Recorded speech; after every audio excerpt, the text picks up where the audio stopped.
Bueno, tenemos una nueva película de Spider-Man en cines, ganando todo el dinero del mundo. Ya la hemos visto, ya hablamos de ella, y vamos a hablar de esa película otra vez hoy, porque ahora vamos a hacer ranking de todas las películas de Spider-Man.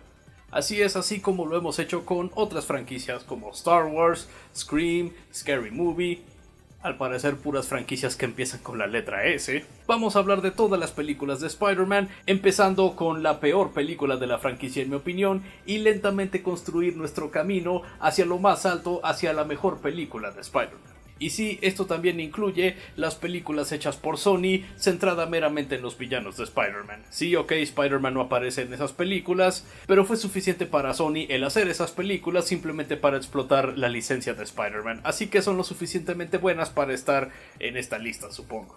Ahora claro, esta lista está basada meramente en mi opinión, así que me gustaría saber cuáles serían sus preferencias en cuanto a cuál es la peor película de Spider-Man y cuál sería su preferida. Déjenme saber su ranking en los comentarios. Bueno, tenemos 17 películas de las cuales hablar, así que mejor empezamos de una vez. Y por supuesto, empezamos hasta el fondo de la lista, la número 17. La peor película relacionada a Spider-Man y también, en mi opinión, una de las peores películas basadas en cómics de la historia. Y ese filme fácilmente debe ser el de Madame Web del año 2024.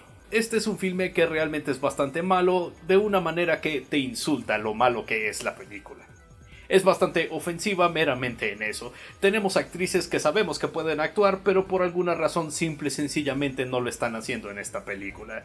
Tenemos una historia que es absolutamente terrible, es esencialmente un tercio de una historia de origen para el personaje de Madame Web y de estas tres Spider-Women que están ahí. No llegamos a ver tanto de un desarrollo de los poderes de Cassie ni de ella como personaje, y de por sí de las tres Spider-Women ni siquiera llegan a tener sus poderes, incluso menos sus trajes en esta película. Solo vemos los trajes y los poderes en visiones del futuro que llevan a un total de como 2 minutos en pantalla y eso es todo. Hay un par de tomas que se ven perfectamente ok, pero muchas veces el trabajo de edición simplemente es terrible y las escenas de acción realmente no son nada especial. Y no ayuda que tienen un trabajo de cámara que trata de añadirle un poco de estilo, pero termina haciendo que estas escenas se vean más confusas que ninguna otra cosa. Spider-Man Un Nuevo Día hizo este estilo de cámara junto con las escenas de acción de una muchísimo mejor manera. En serio, las escenas de acción de esta película son tan malas que el grandioso clímax de este filme está compuesto en su mayoría de fuegos artificiales y de un letrero de Pepsi. Fácilmente una de las peores películas basadas en cómics y también la peor película que se hizo con la licencia de Spider-Man. Y ya estoy cansado de hablar de esa película, así que pasemos al número 16, otro filme que es también bastante terrible, similar a Madame Web, pero al menos es un poco más divertido hablar de esta película. Estamos hablando, por supuesto, de la infame película de Morbius. Morbius es un caso un tanto extraño porque la película en sí es bastante divertido cuando se trata de platicar de la película, todo lo malo que pasa ahí, lo ridículo que es, y supongo que su mera existencia también es un tanto risible. Pero curiosamente ver la película no es para nada divertido, es de hecho bastante doloroso. Porque es de esas películas que no solo son malas de esa manera tan mediocre, en la que simplemente ves eso y dices, eso simplemente apesta, eso realmente no funciona, ¿por qué Jared Leto está como el personaje principal en esta película? ¿Por qué las escenas de acción se ven tan mal? ¿Por qué los efectos especiales se ven tan mal? ¿Por qué se siente que esta película pertenece al año 2003, de esas malas películas basadas en cómics del año 2003? ¿Y cómo es que esta película salió en los años 2020? Estamos hablando de esa clase de frustración. Claro, tenemos a un Matt Smith que eventualmente se vuelve la parte más divertida de la película, pero eso no llega a suceder hasta muchísimo más adelante en la película. A ese punto, ¿quién rayos se hubiera quedado para ver el resto simplemente para ver a Matt Smith? Entonces sí, es una anomalía en el que es una película divertida de platicar, pero al mismo tiempo no es para nada divertida de ver. Al menos no en mi opinión. Yo tengo mis propias películas que son tan malas, que son buenas, me entretienen bastante, pero Morbius curiosamente no es una de ellas. Entonces, al menos por darte un poco más de qué hablar, por eso es mejor que la película de Madame Web, aunque realmente eso no es decir nada, seguimos en películas absolutamente terribles. Pero bueno, suficiente de eso, pasemos al número 15 de la lista, y ese sería para la película de Kraven el Cazador. De igual manera, una película similarmente terrible a las dos anteriores que ya hemos mencionado en la lista, aunque bueno, supongo que esta solo está encima de esas, porque esta tiene al menos un par de conceptos o ideas que pudieron haber sido algo increíble. No son nada increíble en la película, pero el simple hecho de tener ideas que pudieron haber funcionado ya lo hace una mejor película que las dos anteriores. Porque en todo otro detalle es igual de terrible que esas películas. Escenas de acción mediocres, efectos mediocres, cinematografía mediocre, actuaciones mediocres, en fin. En este caso me agradó el aspecto familiar, o al menos el concepto de tener un aspecto familiar en esta película, donde mucho de la historia es un drama entre el padre y sus dos hijos. Uno de ellos por supuesto siendo Kraven y el otro siendo el personaje de Camaleón. Una vez más no usaron este concepto de una buena manera, pero al menos eso era una idea. Y durante una de las escenas de acción me agrada cómo Kraven usó una trampa para osos en la cara de un tipo. Eso fue una idea extrema que sobresalió un poco durante un par de segundos al menos. Y realmente eso es todo. Todo lo demás en la película es igual de terrible que las dos anteriores. Y bueno, recuerdo que hice un review de esta película. No recuerdo exactamente qué dije de ella, pero sí sé que no dije para nada cosas positivas. Así que vean eso si quieren que vaya un poco más a detalle, pero a fin de cuentas es otra película increíblemente mala. Es solo que tuvo un par de cosas que pudieron haber sido increíbles. Es algo gracioso lo muy granular que tenemos que ser en estas listas para justificar dónde ponemos cada película.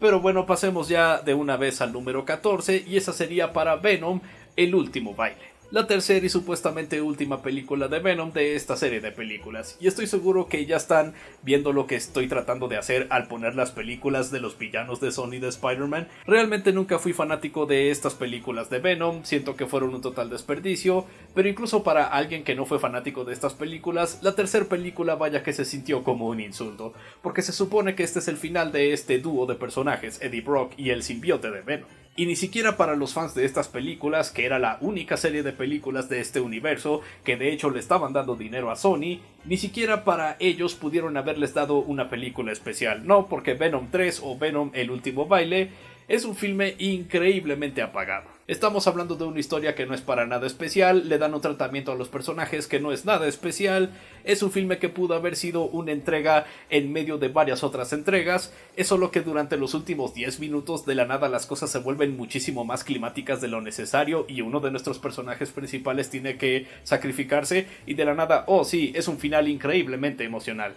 No, realmente no lo es un final bastante malo, bastante mediocre, que se siente que forzaron a que al último minuto fuera un final de finales. Los efectos son mediocres, las actuaciones son mediocres, aunque Tom Hardy definitivamente es un mejor Eddie Brock que lo que fue Topher Grace en Spider-Man 3, aunque al menos esa película era mejor. Y algo que puedes decir de la trilogía es que al menos hay unos cuantos momentos un tanto encantadores entre Eddie Brock y el simbionte de Venom. Pero el insulto más grande es que para hacer una película final, realmente no se sintió como un final, se sintió como una película cualquiera.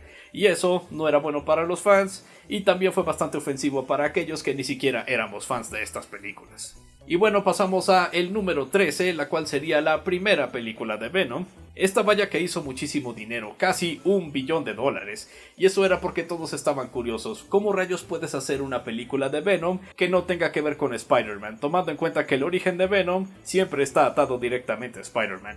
Y bueno, la respuesta es que realmente no haces una película así, pero aún así la hicieron, esencialmente transformando a Venom de este villano bastante especial a ser un antihéroe bastante genérico, con una historia de origen también bastante genérica para personajes tipo vigilantes. Y eso realmente es la primera película de Venom, es una de las películas de superhéroes o de cómics más mediocres de la historia. Y claramente está censurada, obviamente la película se supone que tenía que ser más gráfica y más violenta, pero Sony quería ese delicioso dinero de los adolescentes que querían ver una película como esta. Así que simplemente no hicieron las cosas más violentas de la película, y por lo tanto tenemos escenas que dan risa, pero que también son exasperantes, donde claramente vemos a Venom comiendo las cabezas de varios sujetos, pero nunca hay nada de sangre ni nada de detalle en esas escenas, casi parece una parodia de sí misma. Y luego tenemos al villano Riot, es un villano increíblemente genérico y mediocre, realmente me sorprende que siquiera recuerde el nombre del personaje de Riot, y la pelea final que tiene con Venom en esta película debe ser una de las peleas más difíciles de entender que he visto en una de estas películas. La cinematografía, el manejo de colores, los efectos especiales, la coreografía, todo hace que esta escena se sienta menos como dos personajes peleando y más como dos borrones que están golpeándose el uno al otro. Es bastante patético, al menos en la secuela sí mejoraron un poco los efectos de los simbiontes, pero al menos tenemos una buena canción de Eminem, así que al menos está eso. Pero sí, realmente no es un filme para nada especial, y la razón por la que hizo tanto dinero es porque una vez más las personas de verdad querían ver una película de Venom, y qué malo que la gran mayoría de ellas salieron decepcionadas. Pero bueno, dejemos de hablar de eso y pasemos al número 12 de la lista, y esa sería Venom Carnage Liberado. Ahora, solo porque esta película esté al tope de estas malas películas, no significa que esta siquiera esté cerca de ser una película decente. Oh, no, para nada, esta todavía es una muy mala película de cómics, y una muy mala película en general. Pero es la que supongo que marginalmente está un poco más cerca de ser algo un tanto disfrutable, porque al menos tenemos unos elementos de los cómics que hace que esta película se sienta propia de una película de cómics. Es decir, tenemos a Venom, tenemos a Carnage. Qué malo que realmente los dos no se encuentran sino hasta el final de la película, pero en fin. Y también tenemos al personaje de Shriek, y no lo sé, tener estos personajes juntos me recuerda un poco a esa saga de cómics de Maximum Carnage. Como 10% de Maximum Carnage al menos, pero al menos está eso. La dirección es de Andy Serkis, así que hay un poco más de esfuerzo en varias tomas de la película y en varias decisiones creativas, no lo suficiente para ser bueno, pero al menos mejor en comparación a las películas anteriores de esta lista. Y sí, solo se encontrarán y se pelearán hasta el final, pero al menos el combate final entre Venom y Carnage es un tanto entretenido, de una manera descerebrada, pero al menos entretenido, y al menos puedes entender cuando estos dos se están golpeando. Y realmente eso es todo lo bueno, o al menos no lo bueno, sino lo no negativo que puedo decir de este film. Estas para mí de verdad son malas películas basadas en cómics, no cosas como la película nueva de Supergirl que pensé que estaba perfectamente ok, ni siquiera películas como The Marvels que sí tiene muchísimos problemas, pero no diría que es una de las peores de su género. No, para mí películas como estas, las de villanos de Sony, esas sí son bastante malas, y películas como Morbius o Madame Web, esos son de los peores ejemplos del género para mí. Y sí, siento que todas y cada una de estas películas que hemos mencionado en esta lista a este momento son películas bastante malas, y que espero que jamás tenga que volver a verlas en mi vida. Y con eso continuemos con la número 11 de esta lista, la cual supongo sería la película menos buena que tiene que ver con Spider-Man, y esa sería para El sorprendente Hombre Araña, dirigida por Mark Webb y estelarizando a Andrew Garfield como Spider-Man. Ahora, una pequeña aclaración, solo porque El sorprendente Hombre Araña esté en número 11 y Venom 2 estaba en número 12, no significa que crea que ambas películas son de una calidad un tanto similar. Por supuesto que no, ya estamos muchísimo más adelante de lo que cualquiera de esas películas de villanos en solitario pudieron ser. Ya no estamos hablando de películas malas, ¿ok? Estamos hablando de películas que tienen unos detalles malos y también tienen unos detalles buenos, pero no necesariamente la puedo llamar una buena o mala película, más bien como una decepción. Y en este caso, ¿por qué El sorprendente Hombre Araña es decepcionante?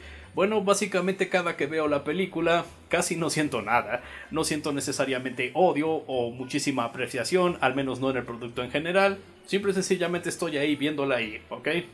Pasan 2 horas y 10 minutos y se acabó. Para hacer una película que supuestamente cuenta una nueva versión del origen del Hombre Araña o Spider-Man, la película a veces se parece todavía demasiado a las películas de Sam Raimi, solo que no tan buena, así que en eso ya estamos mal, y todo lo nuevo que implementa a esta historia de origen realmente siento que no dejó un buen impacto. O cuando está diseñando su traje del Hombre Araña, o cuando muestra el traje de Hombre Araña por primera vez, el cual por cierto detesto el traje de Spider-Man en esta película, siento que legítimamente se ve mal. Entiendo que es apenas como su primer traje profesional o algo así, pero hay mejores maneras de hacer eso. Cuando este Spider-Man decide pasar de ser un vigilante a ser un héroe, o cuando vemos a el profesor Connors volviéndose Lizard, sí, no sé, cuando pasa todo eso realmente no tengo reacción alguna, simplemente es algo que pasa en la película y eso es todo. Y debo admitir, no me gusta la actuación de Andrew Garfield como Spider-Man y Peter Parker en esta película, sí me agrada en las otras veces que ha hecho al personaje, pero no en esta, siento que su actuación es un tanto desbalanceada, casi como la película en sí. Pero como dije, no es una mala película, hay detalles individuales que de hecho me agradan. Por ejemplo, Emma Stone como Gwen Stacy, me agrada el personaje, me agrada la actriz, son legítimamente el mejor elemento de esta serie de películas de El sorprendente Hombre Araña.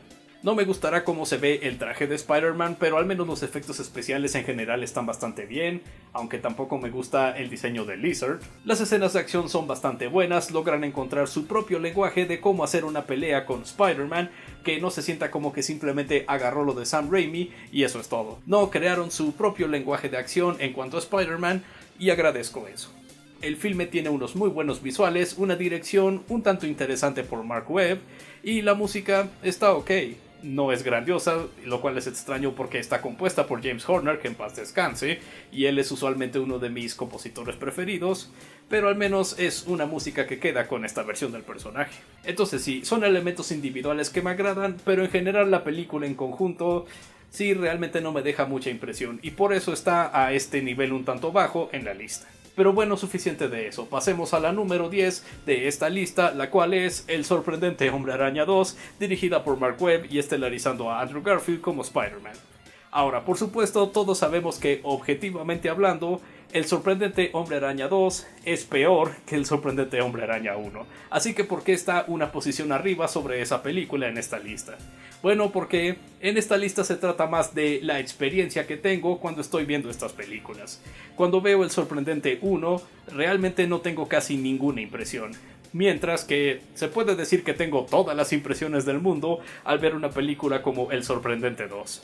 Hablo en serio, porque esta película es un completo desastre. Es una película que está demasiado ocupada haciendo todo, al punto de que termina haciendo absolutamente nada al final. Es una película que trata de hacer 10 cosas al mismo tiempo y no logra completar ni una sola de esas cosas. Claramente un filme hecho de esta manera porque Sony tenía ciertas expectativas de este filme y estaban metiendo demasiadas manos a la producción. Es una película que está ahí para promocionarte otras películas que querían hacer y que a fin de cuentas no hicieron porque este filme no hizo el alto negocio que ellos esperaban. Pero eso lleva a que sea una película entretenida, a veces por las razones correctas, pero la gran mayoría de las veces por las razones incorrectas. Estamos hablando de una película con un guión que está lleno de líneas de diálogo que están ahí para acelerar el desarrollo de cada uno de los personajes. Y no solo eso, sino que también tenemos subtramas que están ahí simplemente para que puedan desarrollar otras 10 subtramas que están pasando al mismo tiempo, pero no tanto desarrollarse esa misma subtrama. Lo cual resulta en cosas bastante graciosas como el personaje de Electro pasando de ser esta persona con miedo pero con poderes a ser un supervillano que ya hace discursos de cómo el mundo no necesita a alguien como Spider-Man o algo así, como en 2 minutos y nada más. Es un tanto trágico, pero también es muy entretenido porque es muy gracioso ver cómo la película constantemente trata de justificar sus cosas más ridículas. Por supuesto falla completamente, pero vaya que es muy divertido ver a la película fracasar tantas veces. Y una vez más hay detalles individuales que son bastante buenos. Aquí de hecho me agrada la actuación de Andrew Garfield como Peter Parker y como Spider-Man. Por fin encontró un balance. Y no solo eso, sino que el traje de Spider-Man en esta película, hermoso, absolutamente hermoso. Antes de la llegada de la película de Un Nuevo Día, este solía ser mi traje favorito en live action de Spider-Man. Ahora es el número 2, pero todavía es bastante alto. Es un traje que se ve increíble. Los efectos en general también se ven muy bien, hay unos cuantos visuales interesantes por aquí y por allá, y las escenas de acción no tendremos tantas, pero siguen siendo muy entretenidas. Y siento que la música, una vez más, bastante buena. Está hecha por Hans Zimmer y otros 6 compositores, otros 6 músicos, y siento que si hay música que le queda perfectamente al Spider-Man de Andrew Garfield, es la música que está en esta película. Y una vez más tenemos a Emma Stone como Gwen Stacy, una vez más de los mejores detalles en general de estas películas. Entonces sí, objetivamente es una película peor que las otras películas que quedan en esta lista definitivamente, e incluso es peor que la primera Sorprendente Hombre Araña. Es solo que prefiero ver la segunda porque me hace sentir más emociones. Es una mezcla de emociones, llega a cansar por supuesto, pero al menos estoy sintiendo algo, no como con Sorprendente 1 donde casi no siento nada como por 2 horas y 10 minutos. Pero bueno, pasamos a la película número 9 y esta puede ser la película decepcionante de Spider-Man que está más cerca de ser una película al menos decente. Estamos hablando de El Hombre Araña 3 dirigida por Sam Raimi y estelarizando a Tobey Maguire como Spider-Man. Esta fue una película que tenía muchísimo hype. Estamos hablando de una película que se promocionaba en el 2007 en todos lados. Es bastante similar a la campaña de marketing de Halo 3. En el año 2007 casi no había ningún producto ahí que no te estuviera vendiendo Spider-Man 3 de alguna manera. Y qué lástima porque la película terminó siendo una decepción, porque una vez más aquí fue donde Sony decidió meter muchísimas manos a la producción.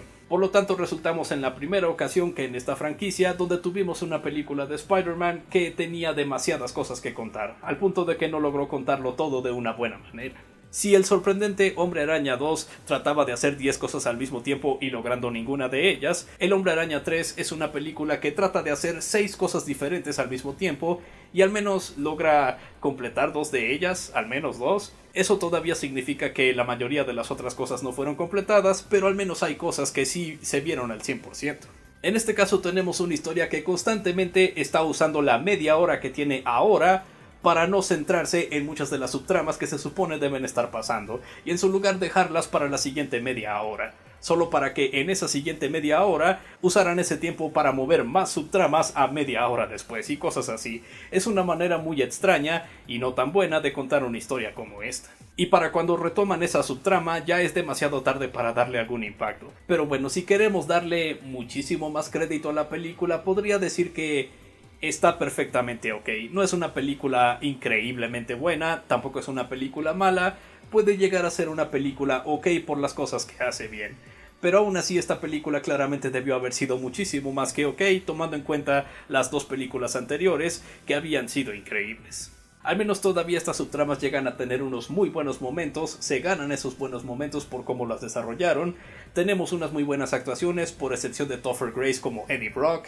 No sé por qué alguien pensó que eso podía haber funcionado. Eddie Brock ni siquiera necesitaba estar en esta película. Hay unas muy buenas secuencias de acción también, aunque sí algunos de los efectos ya han envejecido un poco, pero si ves la película también puedes ver que estos efectos debieron haber sido bastante avanzados para la época, y vaya que lo eran. La cinematografía y la dirección de Sam Raimi todavía son bastante buenos, le dan muchísima vida a estas películas, y la música, que está compuesta por Christopher Young, reemplazando a Danny Elfman, que hizo la música en las primeras 2 películas de Spider-Man, todavía es una muy buena música. Me encanta los temas que hizo Christopher Young para esta película, sobre todo el tema de Venom. Ese es un tema bastante digno de estar en una película de horror.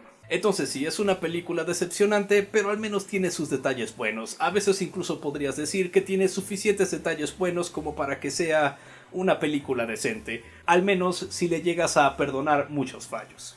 Pero claramente esta película debió haber sido muchísimo mejor de lo que terminó siendo. Pero bueno, al menos con esto ya hemos terminado de hablar de las películas decepcionantes de Spider-Man. Ahora nos podemos centrar en las películas que son buenas, pero que todavía pueden tener algunas fallas por aquí y por allá, algunas cosas que todavía se podrían mejorar. Y con eso pasamos a la número 8 de esta lista, la película Spider-Man Lejos de Casa. Esta es una de las peores películas de Spider-Man para muchos otros fans, y de una manera superficial entiendo por qué, pero al mismo tiempo no estoy de acuerdo con eso. Es una película que definitivamente tiene sus problemas, pero llego a disfrutar muchísimo de esta película como para decir, ah sí, la detesto, ojalá nunca la hubieran hecho. No, realmente la disfruto de hecho. Sí es un tanto extraño cómo esta película, al menos durante la primera mitad, parece esforzarse muchísimo para que Peter Parker no pueda ser Spider-Man de alguna manera. Había una escena donde Peter como Spider-Man detenía a una familia de criminales, estaba en los trailers, la escena está terminada, en los extras del Blu-ray, pero por alguna razón esa escena simplemente no está en la película.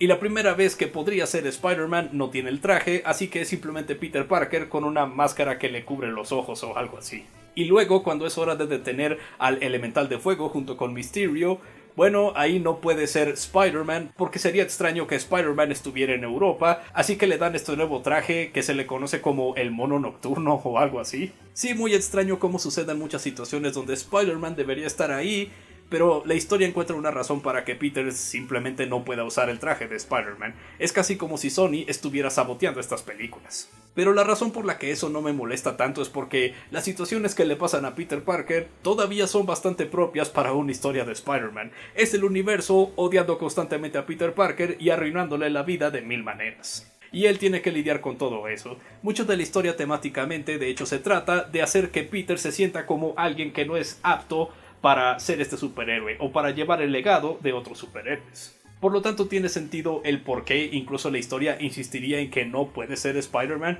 porque quiere hacerlo sentir de que no es capaz de hacer esto.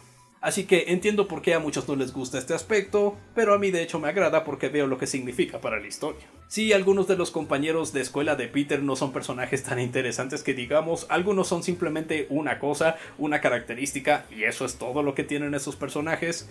Pero todavía me agrada mucho las interacciones de Peter con Ned y con MJ, interpretada por Zendaya, y la manera en cómo hicieron a Mysterio, interpretado por Jake Gyllenhaal en este filme, increíble, de las cosas que más adoro de estas películas de hecho. Y quién diría el muchísimo daño que dejaría Mysterio incluso después de que ya el personaje había muerto, es decir, el impacto de sus acciones todavía se siente hasta tan reciente como la nueva película de Spider-Man Un Nuevo Día. Vaya, hizo muchísimo daño este tipo que ni siquiera tiene superpoderes, solo era bastante bueno con tecnología y actuando, al menos a veces. Y al menos tenemos unas secuencias de acción que sí son bastante interesantes, aunque Spider-Man no participa en la mitad de estas escenas de acción. Los efectos, curiosamente, son los más consistentes que tuvimos en la trilogía dirigida por John Watts, la cual de por sí ya tiene muchos problemas, pero hey, ¿quién diría que esta película, la más débil de su trilogía, es la que tendría los efectos más consistentes? Las actuaciones son bastante buenas, la música es bastante buena por Michael Giacchino, me encanta mucho su tema de Spider-Man. Sí, no lo sé, simplemente hay muchas cosas que me agradan todavía de esta película, pero claramente tiene sus fallos y son cosas que debieron haberse mejorado. Y sí, ok, está el detalle ese de que estaban insistiendo que este Spider-Man era más un personaje atado a Iron Man y no tanto su propia cosa, pero al menos ese es un detalle que empezó a desaparecer a partir de la película que le siguió Sin Regreso a Casa. Así que realmente no es algo que me molesta ya en estos días, porque a fin de cuentas no llevó a nada, así que al menos está eso. Pero bueno, pasamos para la número 7, la cual sería la película anterior de esa, Spider-Man de Regreso a Casa. Este fue un filme que fue diseñado de una manera en la que fuera como ninguna otra película de Spider-Man había sido antes. Y con mucha razón porque ya habíamos tenido 5 películas anteriores que más o menos estaban siguiendo las mismas reglas de alguna manera. Así que lo que tuvimos aquí fue una película que era como un coming of age story más o menos, pero que resulta que el protagonista de esta historia es Spider-Man, es Peter Parker. Y eso resultó en algo bastante encantador para mí, bastante gracioso también y entretenido, al menos por su energía bastante juvenil, lo cual tiene sentido que tenga porque los personajes son adolescentes como de 15 o 16 años. E incluso como hicieron al villano, que en este caso era Vulture, interpretado por el grandioso Michael Keaton, vaya que buenos actores escogieron para hacer a los villanos de una película de Tom Holland como Spider-Man, porque esencialmente este personaje no era alguien normal que fue convertido en un monstruo o algo así por una especie de experimento o accidente, sino que más bien era simplemente un buen hombre de familia, pero que por supuesto hacía cosas cuestionables para poder, ya saben, apoyar a su familia. Y todavía era capaz de algunas cosas un tanto malvadas, así que sí, un personaje diferente, pero que también todavía era entretenido, comparable a los personajes, a los villanos de películas anteriores. Y también teníamos una música bastante buena por Michael Giacchino, usando por primera vez su nuevo tema de Spider-Man. Pero hay unos detalles un tanto extraños de la película. El humor a veces sí puede llegar a ser demasiado juvenil, y debido a cómo está hecha la película, un tanto más restringida en comparación a otras películas de Spider-Man, las escenas de acción también no terminan siendo tan extremas como antes y tampoco tan memorables. Me agrada el clímax donde se está enfrentando a Vulture, porque me agrada cualquier clímax que tiene que ver con un personaje principal que está en una total desventaja contra el villano y aún así tienen que enfrentarse a él. Siento que es algo que siempre se va a sentir muy climático y funciona en esta película. Pero sí, las otras escenas de regreso a casa no son tan especiales que digamos. Es un tanto extraño cómo este Spider-Man era más capaz y más ágil en la película de Capitán América Civil War que lo que es en esta película de Spider-Man que se supone que pasa después de esa otra película. Y a veces hay un uso de efectos especiales realmente innecesarios. Hay escenas donde Spider-Man está ahí simplemente hablando con otros personajes y por alguna razón que no entiendo, ese Spider-Man está generado completamente en computadora. ¿Por qué? Fácilmente tenían ahí a Tom Holland en el traje de Spider-Man. Eso es todo lo que necesitan. ¿Por qué John Watts decidió que necesitábamos un Spider-Man completamente hecho en CG para una escena donde no hace absolutamente nada extremo? Solo platica y eso es todo. Sí, John Watts fue un director bastante extraño para hacer estas películas, pero hey, al menos solo es un detalle. A fin de cuentas es una película bastante disfrutable y tiene un enfoque bastante propio, aunque ese enfoque también restringe a la película de llegar muchísimo más alto. Pero algo fresco y un poco más bajado de tono como esta película era muy necesario después de la época oscura por la que pasó Spider-Man con Spider-Man 3, El Sorprendente Hombre Araña y El Sorprendente Hombre Araña 2. Sí, necesitábamos algo más fresco, así que esto fue. Y bueno, con eso pasamos a la película número 6 de esta lista, la primera película de Spider-Man, El Hombre Araña, del año 2002, estelarizando a Tobey Maguire como Spider-Man y dirigida por Sam Raimi. Este filme es un clásico, por en su mayoría las muy buenas razones. Es sorprendente lo muy bien que esta película cuenta la historia de origen de Spider-Man, se ha vuelto una de las versiones más populares del origen del personaje, y también es una muy buena historia dramática que involucra a los personajes de Peter, Harry Osborn, Mary Jane Watson, Norman Osborn e incluso a veces a la tía May. Y en medio de todo ese drama tan delicioso tenemos unas escenas de superhéroes basadas en cómics que definitivamente tienen su encanto. Y por supuesto el cast es increíble, el traje de Tobey Maguire como Spider-Man simplemente grandioso, es un clásico, y la música compuesta por Danny Elfman es una obra maestra definitivamente, de los mejores sonidos que puedes tener relacionados a Spider-Man. E incluso las canciones que tenían de artistas invitados también eran bastante buenas y muchas de esas canciones ya son clásicas al día de hoy. Pero también es una película de hace más de 20 años, así que no todo de esta película ha sobrevivido el paso del tiempo. Sí, es definitivamente una película muy de principios de los 2000, por lo tanto hay algunas decisiones de estilo y de trabajo de edición que realmente son más risibles al día de hoy, aunque entiendes por qué estuvieron ahí en su época. Hay algunos efectos digitales que definitivamente no se ven tan bien, de hecho no me sorprendería si tan solo 3 años después de que salió la película, los efectos ya empezaban a verse un tanto mal, los digitales al menos. Los efectos prácticos siguen viéndose bastante bien. Hay detalles un tanto risibles, pero una vez más clásicos como el traje del Duende Verde. El sentido del humor está bien, pero cuando los personajes de hecho tratan de decir algunas líneas memorables, termina siendo risible por las razones incorrectas. Es como si estuviéramos viendo una caricatura pero con actores en vida real a veces, de esa manera es como se siente la película. Y sobre todo las escenas de acción, sí todos recordamos las escenas de acción de esta película porque están establecidas de una muy buena manera, pero también la acción en general en este filme se siente increíblemente básica, sobre todo cuando lo comparas con cualquier otro filme de superhéroes que salió después de la primera de Spider-Man. Entonces tendrá sus problemas, pero a fin de cuentas, hay muchísimas cosas que este filme hizo bastante bien y por eso ya tiene su lugar en la historia. Pasamos a la película número 5 de esta lista y esta sería como la transición entre las películas de Spider-Man que me gustan y las que llegan a ser mis películas favoritas de Spider-Man. Esta película como que tiene un poco de ambas partes. Y esa película es ninguna otra que Spider-Man sin camino a casa. Muchos fácilmente dirán que la razón por la que a mucha gente le gustó esta película fue por los detalles nostálgicos, y siento que realmente eso no es verdad. Hay muchas cosas que este filme todavía ofrece como un filme original.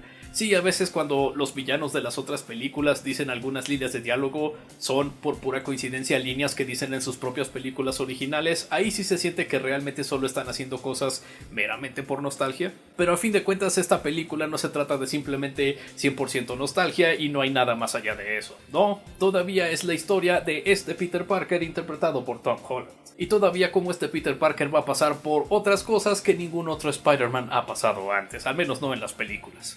Es un Peter Parker que ya no tiene la probabilidad de tener una vida privada, y esto llega a afectar incluso a sus amigos y a los pocos familiares que le quedan. Y en el filme realmente llegas a ver lo difícil que es para él la vida, incluso todavía más de lo normal para Spider-Man, con toda esta situación, y peor aún cuando vienen estos villanos de otras dimensiones que ahora es un problema que él tiene que arreglar.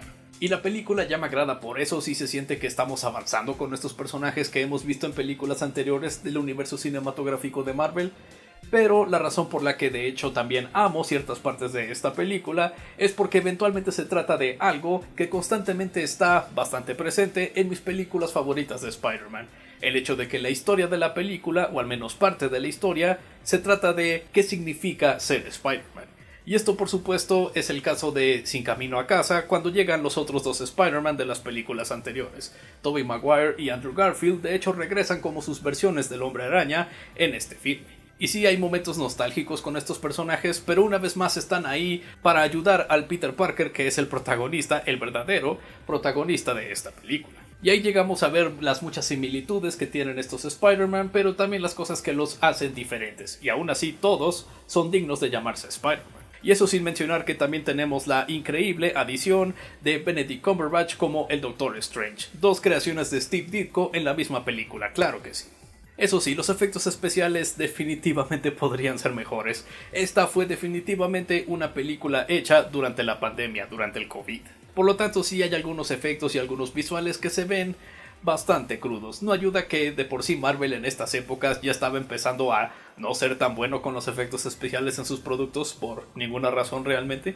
Y sí hay unas conveniencias en la historia de vez en cuando, como el hecho de que Ned de la nada, al parecer su familia eran también hechiceros, y eso al parecer justifica en la historia de que él pueda hacer una especie de portal que atrae a los otros Spider-Man a donde están ellos. Sí que conveniente, pero a fin de cuentas hay muchísimas cosas que disfruto de este filme, tantas que realmente no me afecta tanto los problemas que claramente tiene esta producción. Siento que tiene unos increíbles momentos para este Spider-Man de Tom Holland, siento que tiene unos momentos increíbles para estos Spider-Man de películas anteriores, así como los villanos de las películas anteriores también, y en general era una película bastante respetuosa de todas las otras películas de Spider-Man que vinieron antes, y eso por mí es suficiente para que diga que sí, me agrada esta película y hay unos elementos individuales que absolutamente me encantan.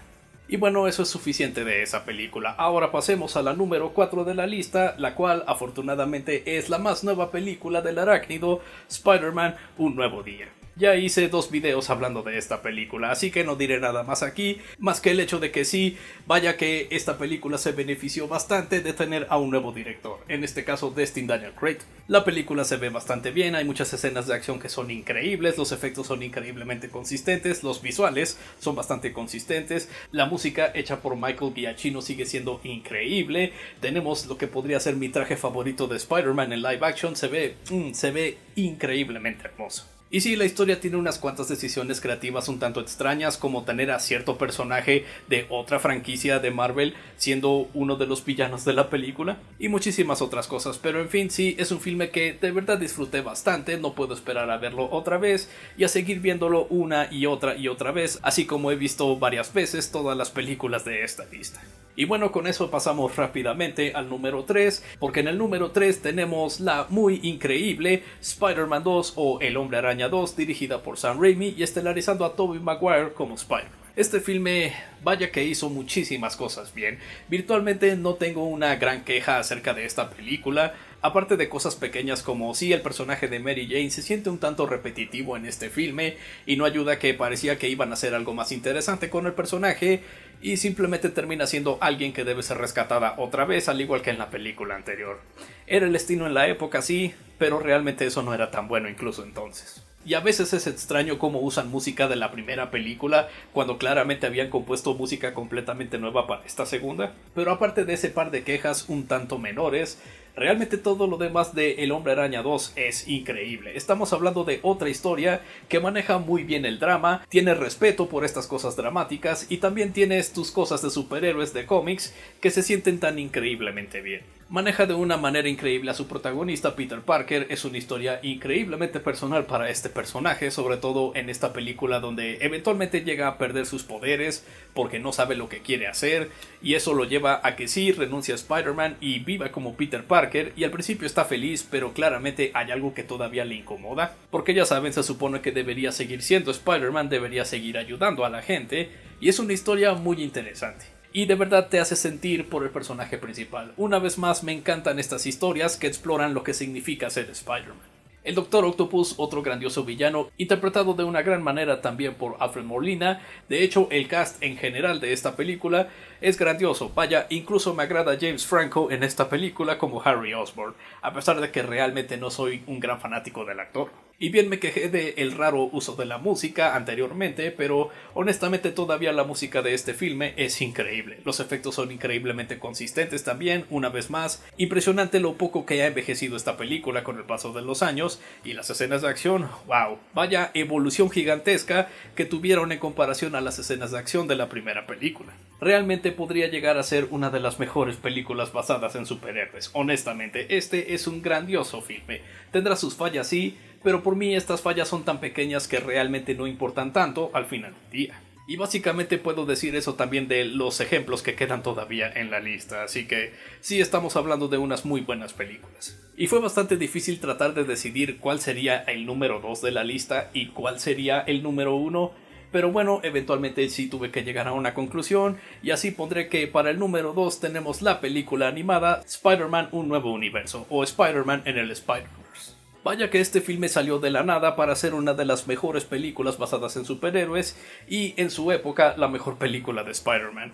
La historia literalmente se trata de explorar lo que significa ser Spider-Man, sobre todo en esta nueva versión del origen del personaje de Miles Morales como Spider-Man. En este caso estamos hablando de un Spider-Man que está tratando de seguir el legado de otro Spider-Man que ya estaba antes. Y en eso llegan Spider-Man de otros universos, y eso le ayuda a Miles a tener una idea de cómo ser Spider-Man, pero a fin de cuentas, ¿qué clase de Spider-Man debe ser? Bueno, eso depende enteramente de él. Es una historia increíblemente muy bien manejada. Muchas personas no esperan ese tipo de cosas en películas animadas porque ven la animación simplemente como cosas para toda la familia o cosas para niños pequeños.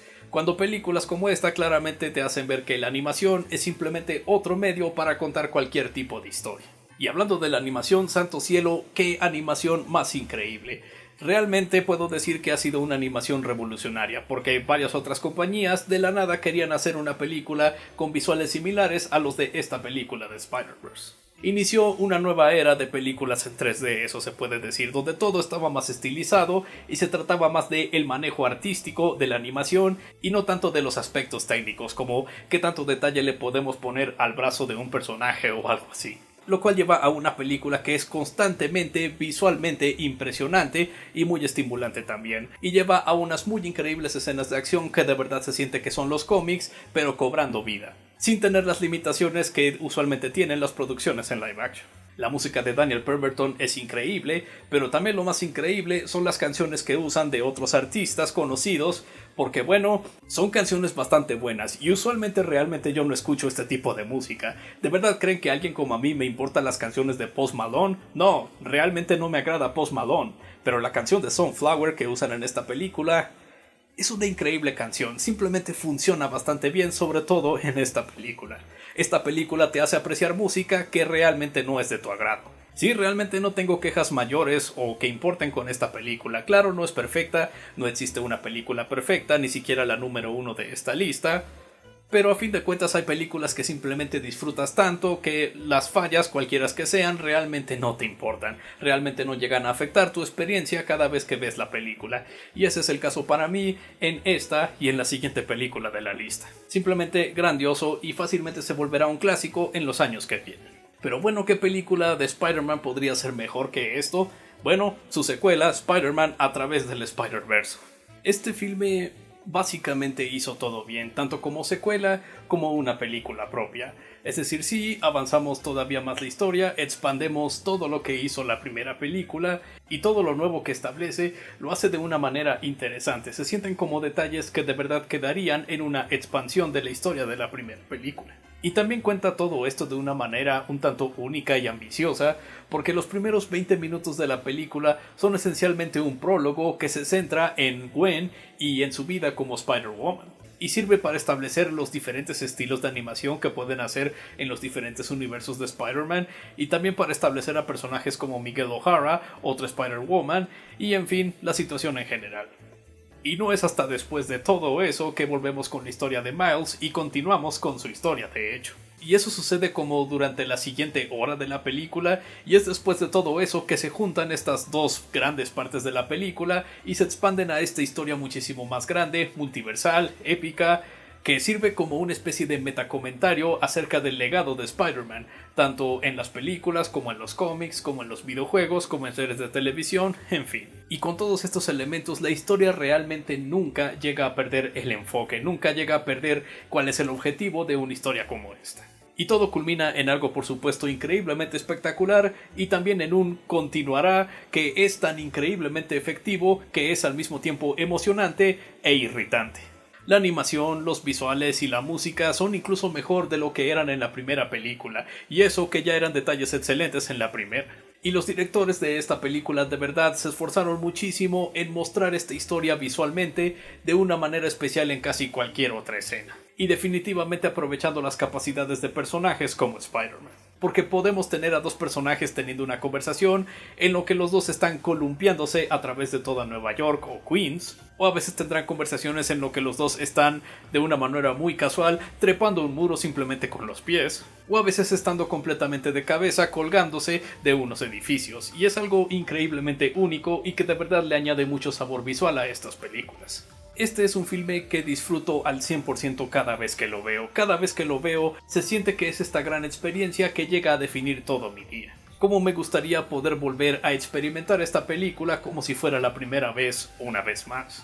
Simplemente increíble, mi película número 1 de Spider-Man. No puedo esperar al siguiente año para ver la tercera película, Beyond the Spider-Verse, y ver cómo tratan de terminar esta increíble historia.